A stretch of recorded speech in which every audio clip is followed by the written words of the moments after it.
අඩෝ කොන්ක්‍රීට් එකක් ගිහින්. ඉතින් ඔයාලට මතක ඇති පසුගියදා ඇතිවෙච්ච දිට්ටුවා සිලිකුණාටු හේතුවෙන් දදරුව ජලාශයටත් එහි ජලධාරිතාව ඉක්ම යන්නට ඒ බලපාලා තිබිච්ච සිද්ධිය සහ ඒක ඔයාලට මාධ්‍ය හරහා දැනගන්න ලැබෙන්නේ. දැන් මේ විද්දි මේකේ තියෙන තත්ත්වය කොහොමද කියලා පෙර තත්ත්වය සහ දැන් තත්ත්වය මම වෙන වීඩියෝ දෙකකින් ඔයාලට ඒක පැහැදිලි කරන්න මම මේක දාලා තියෙනවා. මෙහි පැවතිච්ච තත්ත්වය නිසා වන්දරොටින් පහළ පස්කොලන් ඒ වගේම මේ ඉවුර දෙපැත්තේ තිබිච්ච පස් කොටස් සෑහෙන ප්‍රමාණයක් ආදන වෙලා ගිහින් හලල් වෙලා තියෙනවා සෑහෙන්න. ඔයාලට ඒක ඉතාමත් පැහැදිලිව බලා ගන්න පුළුවන්.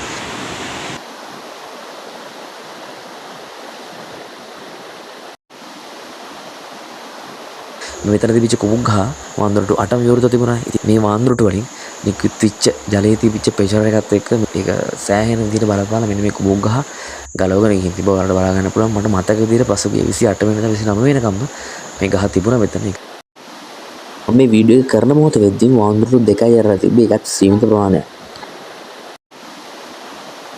සම්පූර්ණයෙන් මේ හරිය ජලයෙන් යට වෙලා තිබිච්ච හින්දා මේ අර ජලයත් එක්ක ආපු වන්දරට වලින් ආපු පස් කොටස් ඒ වගේම අපද්‍රව්‍ය ශාක කොටස් මේ හැමදේම මේ හරි තැම්පත් වෙලා වෙනවම. ඉතින් මේ දේවල් නැවත පිරිසිදු කිරීමක් සිදු කිරීමට අනිවාර්යයෙන්ම සිදු වෙනවා. මම මේ දැන් ඉන්න කොටස ජලයෙන් සෑහෙන ප්‍රමාණයක් කියන අඩි ගාණක් යට වෙලා තිබ්බේ. ඔයාලට ඒක මම මේ වෙනම වීඩියෝ එකකින් මම ඒක ගෙනාවා. ඔයාලට ඒකත් බලන්න පුළුවන් ඕන නම්. ඉතින් ඔයාලට මේ පේන්නේ මේ රැදුරේ ජලාශයේ මාන්දරට වලින් පහළ පිවිච්ච පාලමක්.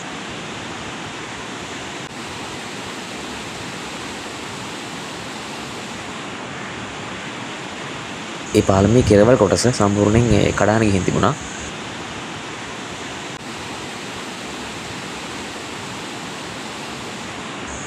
ඒ වගේම ඔයාලට පේනවා ඉතින් මේ වටේ ඉවුර කොච්චරක් ආදන වෙලාද කියන එක.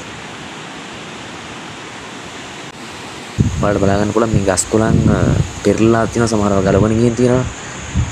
ඒවත් එක්ක ඔයාලට හිතා ගන්න පුළුවන් කොච්චර දුරකට මේ ජල ප්‍රමාණයක් මේ හරිය රැඳී තිබුණාද යන්න ඔයාලට තේරුම් ගන්නවට හැකියාවක් තියෙනවා මේ තියෙන තත්ත්වයක් එක්ක දැන්.